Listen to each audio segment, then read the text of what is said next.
A un padre le dijeron que el dinero no podía comprar la vida de su hija. A una cuidadora le dijeron que las reglas le prohibían salvarla. Ambos estaban equivocados, porque no contaban con un amor que no entiende de límites ni de ADN. Antes de que sus corazones se conecten con esta historia, conecten con nosotros.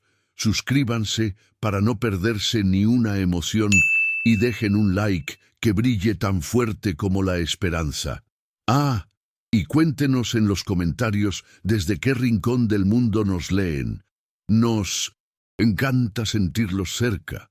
Sofía tenía solo 6 años cuando el universo de su padre, Alejandro, un hombre que medía el mundo en cifras y balances, se contrajo hasta caber en la esterilidad de una fría sala de hospital.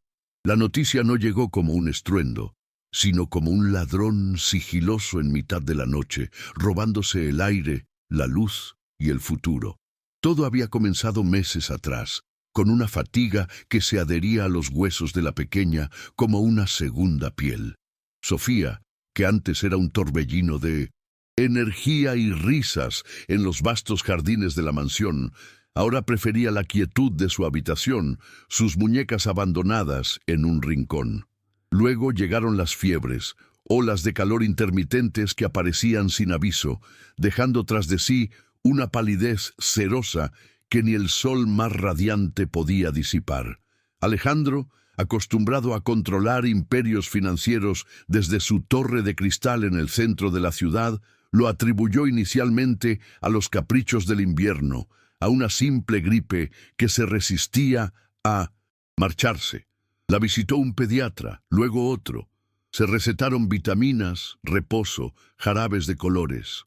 Pero la sombra en los ojos de Sofía se hacía cada vez más profunda. Finalmente, tras una batería interminable de pruebas en el hospital más prestigioso del país, análisis de sangre, resonancias magnéticas, biopsias dolorosas que la niña soportó con un estoicismo que partía el alma, los médicos pronunciaron las palabras que hicieron añicos la realidad. Un tipo de cáncer raro, agresivo y de origen desconocido. Nadie sabía cómo había empezado, pero su avance era una marcha fúnebre, implacable y veloz. Alejandro se quedó inmóvil en la sala de reuniones del hospital. El costoso traje de diseño sintiéndose de repente como un disfraz ridículo. El mundo, su mundo ordenado y predecible, se había desmoronado. No podía ser.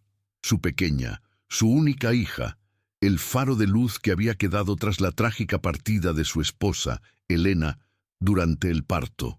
El tratamiento comenzó de inmediato, un asalto químico y radiológico diseñado para aniquilar. La quimioterapia, con su veneno que prometía vida, le robó a Sofía su cabello dorado y su apetito, pero no su espíritu.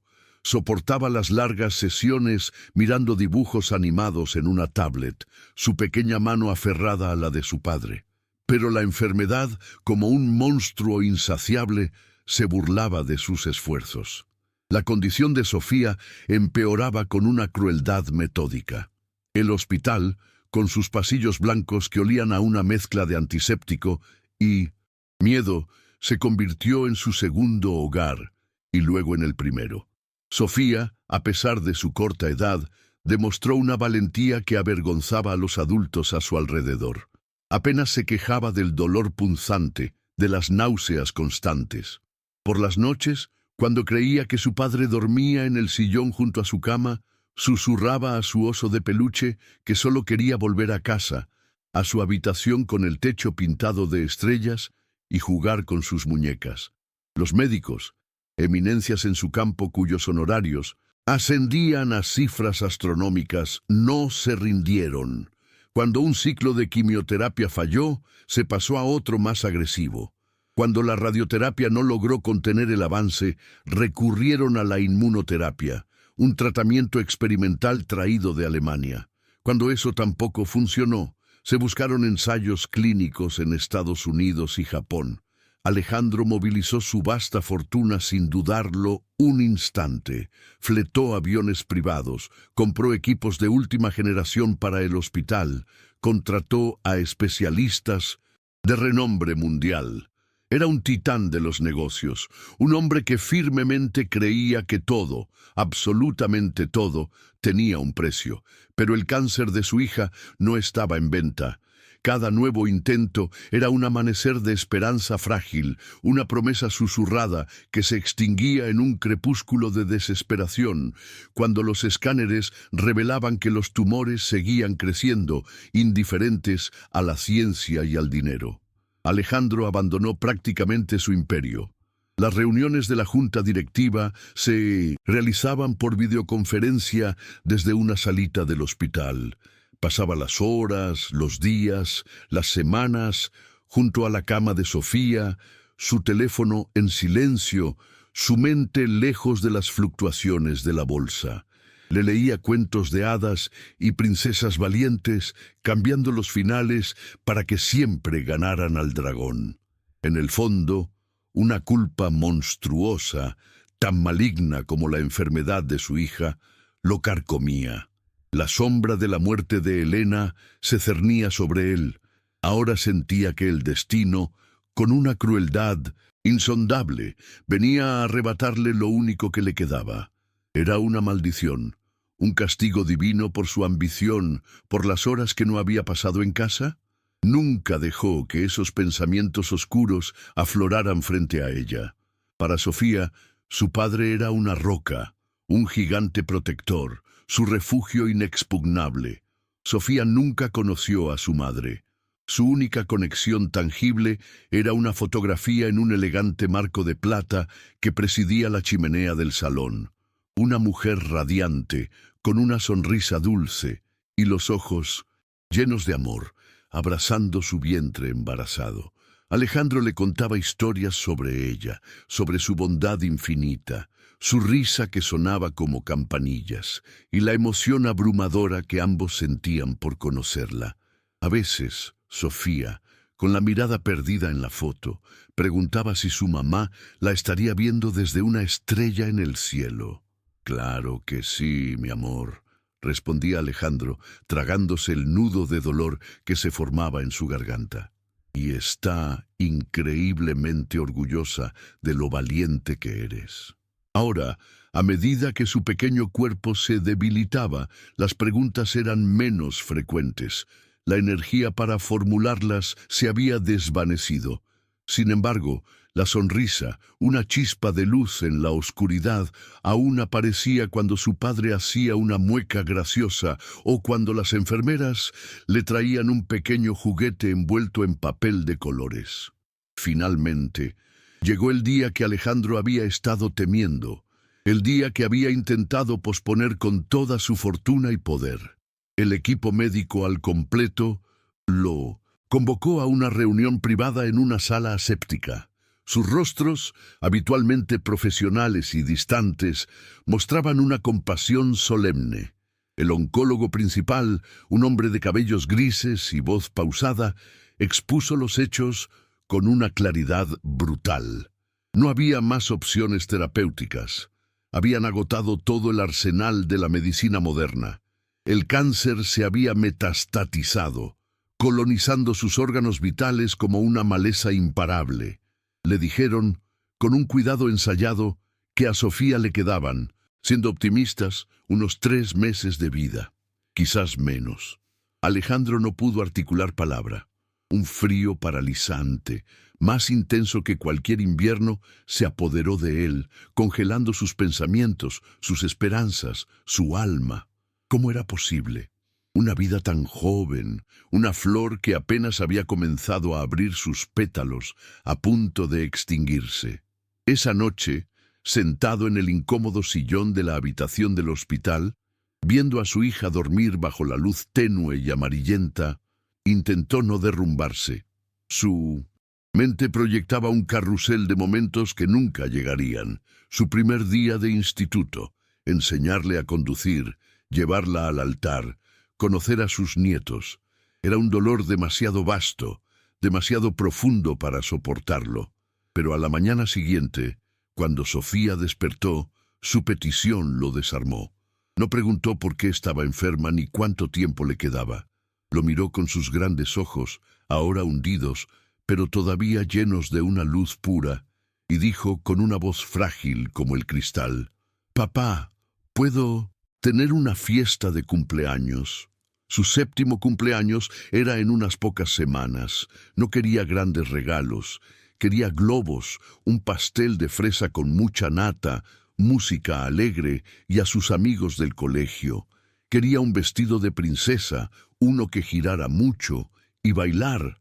Alejandro, con el corazón hecho pedazos, asintió, una lágrima solitaria deslizándose por su mejilla. Le prometió, con la voz ahogada por la emoción, que tendría la mejor fiesta que el mundo hubiera visto jamás. Sería un día de pura alegría, un oasis de luz y risas, en medio del vasto y oscuro desierto de su dolor. Desde el día en que la risa de Elena se apagó para siempre en un quirófano, la vasta mansión de los Valverde se había convertido en una cáscara suntuosa y vacía. El silencio, denso y pesado, se adhería a los muebles caros y a las obras de arte. Las risas que antes llenaban los salones habían sido reemplazadas por el eco de pasos apresurados y susurros profesionales. El único sonido constante era el ir y venir de enfermeras y cuidadores, figuras transitorias con uniformes impecables que administraban medicamentos, tomaban constantes y se marchaban al final de su turno, dejando tras de sí solo el olor a esterilidad.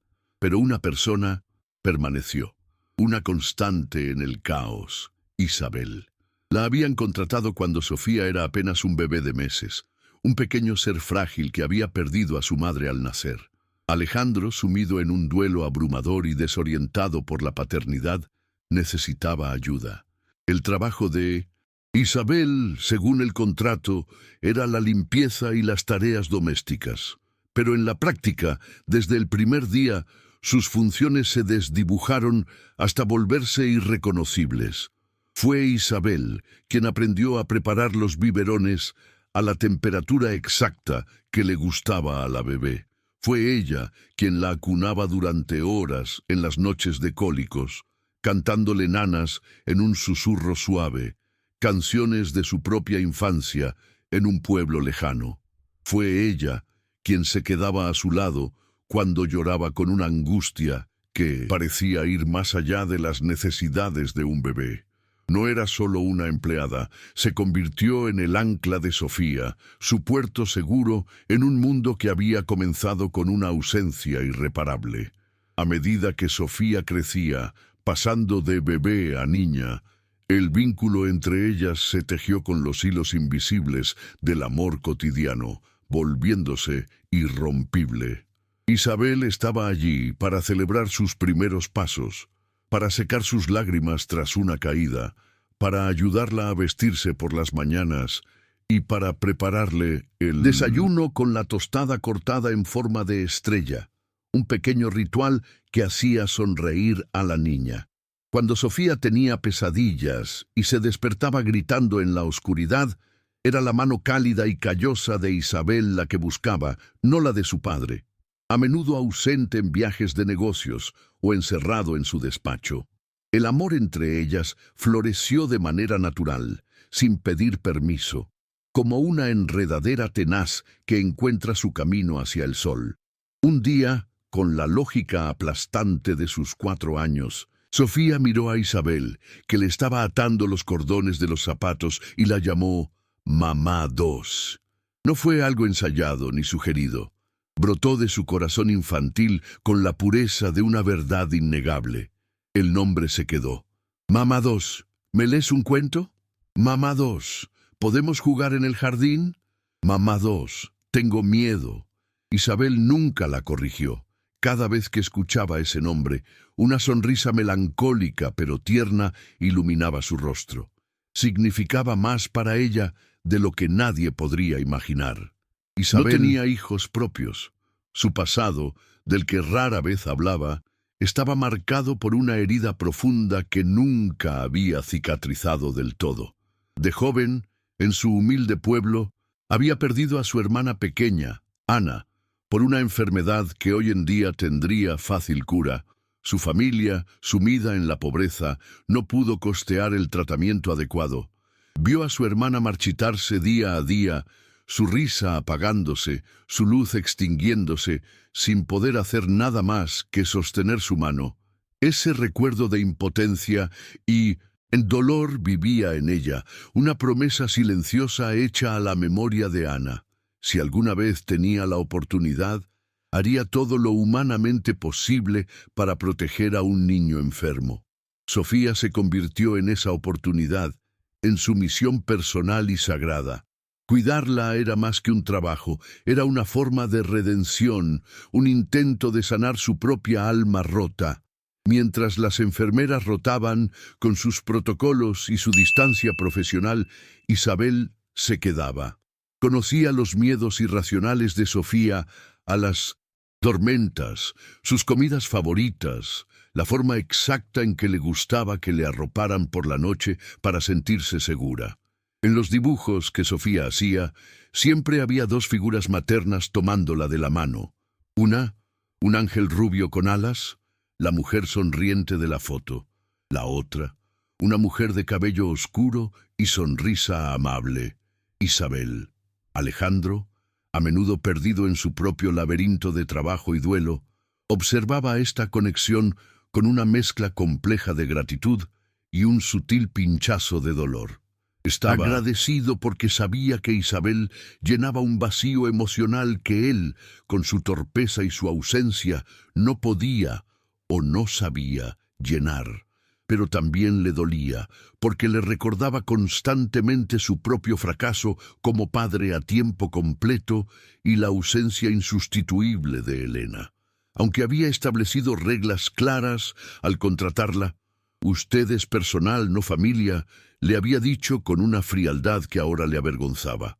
Esas líneas se habían borrado hacía mucho tiempo. El amor no entiende de contratos laborales ni de jerarquías. La fiesta de cumpleaños se celebró en una de las salas de conferencias del hospital, que el personal, conmovido por la historia, ayudó a transformar en un rincón de fantasía. No había lujos extravagantes, pero sí una calidez abrumadora. Globos morados y rosas, los colores favoritos de Sofía, flotaban perezosamente en el aire, y una larga mesa cubierta con un mantel de papel ofrecía pastel, sándwiches y zumos. Sofía, sentada en su silla de ruedas como una pequeña reina en su trono, lucía un vestido rosa pálido y una diminuta corona de plástico que se inclinaba cómicamente sobre su cabeza, ahora calva por el tratamiento. Sus ojos, a pesar de las ojeras, brillaban con una felicidad febril.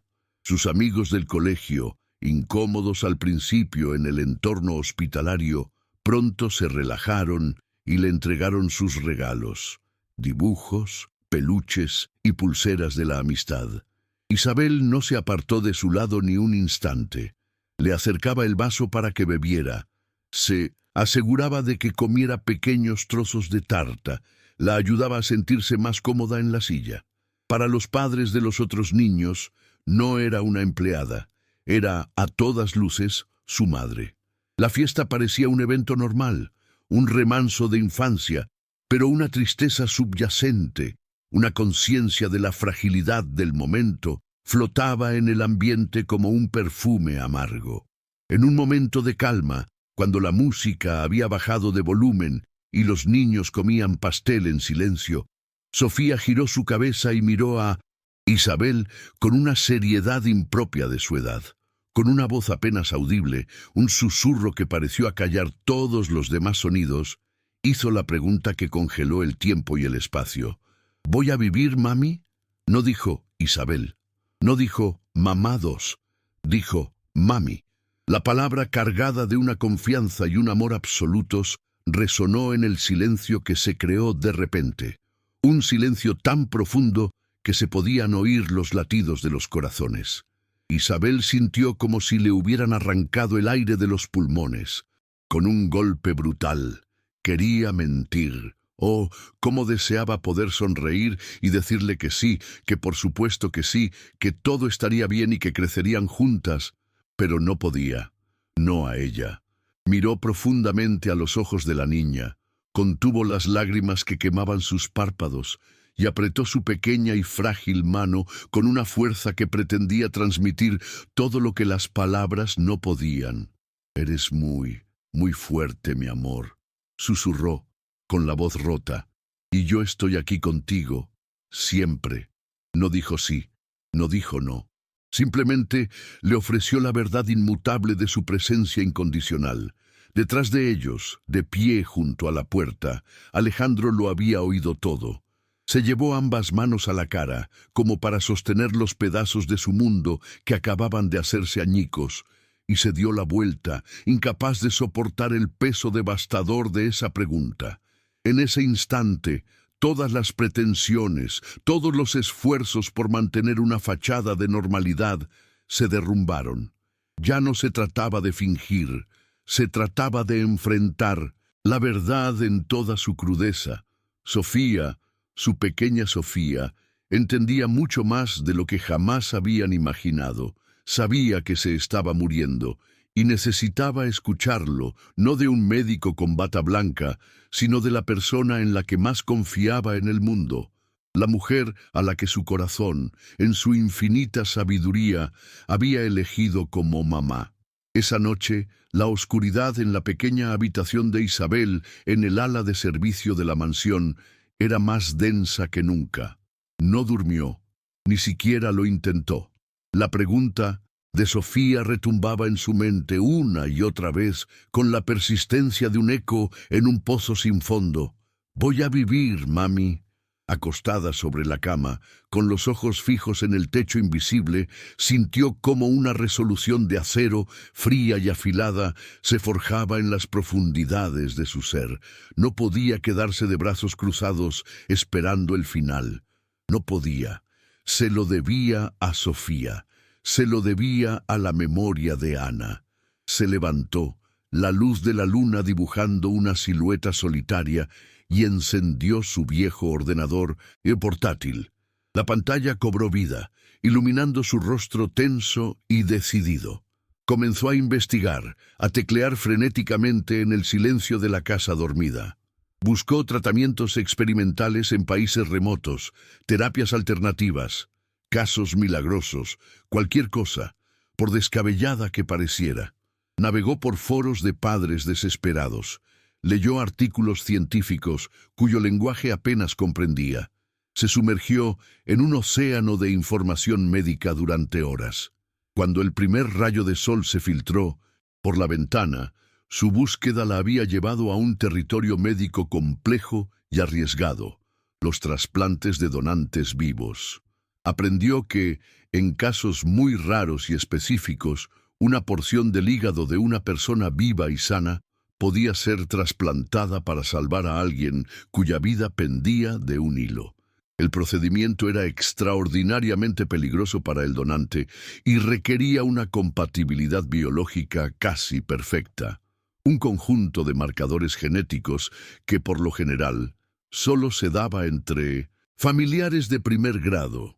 Isabel sabía que no compartía ni una gota de sangre con Sofía, pero algo en su interior, una intuición poderosa e irracional, la impulsó a seguir adelante.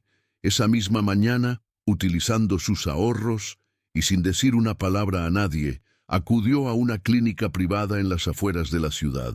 Con la excusa de un chequeo general, solicitó las pruebas de compatibilidad. Los días que siguieron fueron una tortura de ansiedad y espera. Finalmente, la llamada llegó. Con manos temblorosas que apenas podían sostener el teléfono, escuchó a la enfermera pedirle que volviera a la clínica. En un pequeño despacho, un médico le entregó un sobre. Dentro, una serie de números y códigos que no entendía. El médico, con una expresión de incredulidad, se lo explicó. Los resultados eran inexplicables. Un milagro estadístico, una anomalía que desafiaba la lógica y la probabilidad. Era compatible, perfectamente compatible. El tipo de sangre, las enzimas, cada marcador crucial, coincidía. Era, según la ciencia, prácticamente imposible. Pero los datos estaban ahí, impresos en blanco y negro. Podía donar una parte de su hígado a Sofía. Podía, tal vez, salvarle la vida. No lo dudó ni un solo segundo. La idea del riesgo para su propia salud ni siquiera cruzó su mente. El único miedo que sentía, un miedo visceral y paralizante, era el de perder a Sofía. Sin embargo, sabía que el camino que tenía por delante sería una batalla cuesta arriba. Era solo la cuidadora. Las reglas, las leyes, la burocracia, la lógica fría del sistema, todo estaba en su contra. Esa noche reunió el coraje para contárselo a Alejandro. Su reacción fue la que temía. El pánico se apoderó de su rostro, borrando cualquier atisbo de esperanza. «No vuelvas a mencionar esto nunca más, Isabel. Te lo prohíbo», le suplicó, con la voz rota y los ojos llenos de un terror antiguo. «Ya perdí a mi esposa. No puedo perderte a ti también. Eres lo único que Sofía tiene». Él no veía la oportunidad. Solo veía más riesgo, más pérdida potencial. Pensaba como un hombre que ya había sufrido demasiado, no como un padre dispuesto a todo, pero para Isabel no era una opción. Era su deber, el deber ineludible de una madre. El hospital local, el mismo donde Sofía luchaba por su vida, confirmó sus temores. Un administrador, con una empatía ensayada, le explicó que la política era clara e inflexible. No se permitían donaciones de órganos de personas sin un vínculo familiar legal o consanguíneo directo con el paciente. Las reglas eran las reglas. Era para evitar la coacción, el tráfico de órganos, para proteger a todas las partes. Sus argumentos, llenos de amor y desesperación, chocaron contra un muro de protocolos. Frustrada pero no derrotada, Isabel volvió a la soledad de su habitación y a la luz de su portátil. Esta vez, su búsqueda fue más específica. Buscó clínicas en otros países, lugares con regulaciones médicas diferentes, pioneros en procedimientos de alto riesgo. Después de noches en vela, encontró un centro médico en Suiza, una clínica de renombre mundial conocida por aceptar casos desesperados. La última parada para aquellos a quienes el resto del mundo había abandonado. Les escribió un correo electrónico largo y detallado, adjuntando los resultados de las pruebas y contando su historia, la historia de Mamá 2 y su hija del corazón. La respuesta llegó a la mañana siguiente, mucho antes de lo que esperaba. El director de la unidad de trasplantes, un médico de apellido Castillo, quería hablar con ella por videollamada. Durante la conversación, el doctor Castillo escuchó su historia con una atención y una empatía que no había encontrado antes. Él también, confesó con una voz suave, había perdido a una hija por una enfermedad hepática años atrás. Comprendía su desesperación de una manera que nadie más podía. «Señora», dijo, con una calma que infundía confianza, «lo que usted propone es muy arriesgado y poco ortodoxo, pero creo en lo que está haciendo. Si usted está dispuesta a asumir el riesgo, yo estoy dispuesto a ayudarla. Tendremos que hacerlo con la máxima discreción para evitar problemas legales internacionales». Era su única oportunidad. Una luz al final de un túnel muy oscuro. Sabía que tenía que actuar rápido. El momento perfecto, una ventana trágica pero necesaria, se presentó cuando Alejandro tuvo que hacer un viaje de negocios ineludible a Asia. Mientras él estaba en el aire, a miles de kilómetros de distancia, Isabel puso en marcha su plan. Desesperado, le dijo al personal de la casa con una naturalidad ensayada que llevaba a Sofía a una consulta con un especialista en otra ciudad. Con la ayuda de una de las enfermeras del hospital, una mujer joven que se había encariñado con la niña y que se convirtió en su cómplice silenciosa, organizó un transporte médico privado. Tomaron un vuelo largo y agotador a Zúrich. Sofía, débil y febril, durmió la mayor parte del trayecto. En el hospital suizo fueron recibidas con una eficiencia y discreción absolutas. Se registraron con nombres falsos, siguiendo las instrucciones del doctor Castillo. La cirugía se programó para la mañana siguiente. Esa noche, en la habitación del hospital, mientras Sofía dormía, Isabel le escribió una carta breve en un trozo de papel. La dobló con cuidado y la deslizó bajo la almohada de la niña. La nota decía: «Si no me despierto, quiero que sepas que mamá dijo que sí». A la mañana siguiente, madre e hija del corazón fueron llevadas a quirófanos contiguos. La operación duró 13 horas angustiosas. Mientras los cirujanos luchaban por la vida de ambas, Alejandro, en una sala de reuniones en Tokio, recibió una llamada de un número desconocido de Suiza. «¿Qué cirugía? ¿Qué hospital?», gritó, el pánico apoderándose de él. Cuando la voz al otro lado mencionó el nombre de Isabel, comprendió la magnitud de lo que había hecho. Dejó todo y tomó el primer vuelo disponible, consumido por una mezcla de miedo, ira y una abrumadora admiración. Cuando aterrizó en Zúrich y llegó al hospital, la cirugía acababa de terminar. Una enfermera lo guió a la unidad de cuidados intensivos. La escena que encontró allí lo marcaría para siempre. En una cama, Sofía, pequeña y frágil, dormía plácidamente, conectada a monitores que emitían un pitido rítmico y tranquilizador. En la otra, Isabel, pálida como un fantasma pero viva, reposaba en un coma inducido para permitir que su cuerpo se recuperara del trauma masivo de la operación. Alejandro cayó de rodillas en el espacio entre las dos camas, el sonido de sus sollozos rompiendo el silencio sagrado de la habitación. Acababa de presenciar el acto de amor más puro, valiente y sacrificial que jamás había imaginado. El amor no necesitaba ADN, solo necesitaba un corazón dispuesto a romperse para salvar a otro.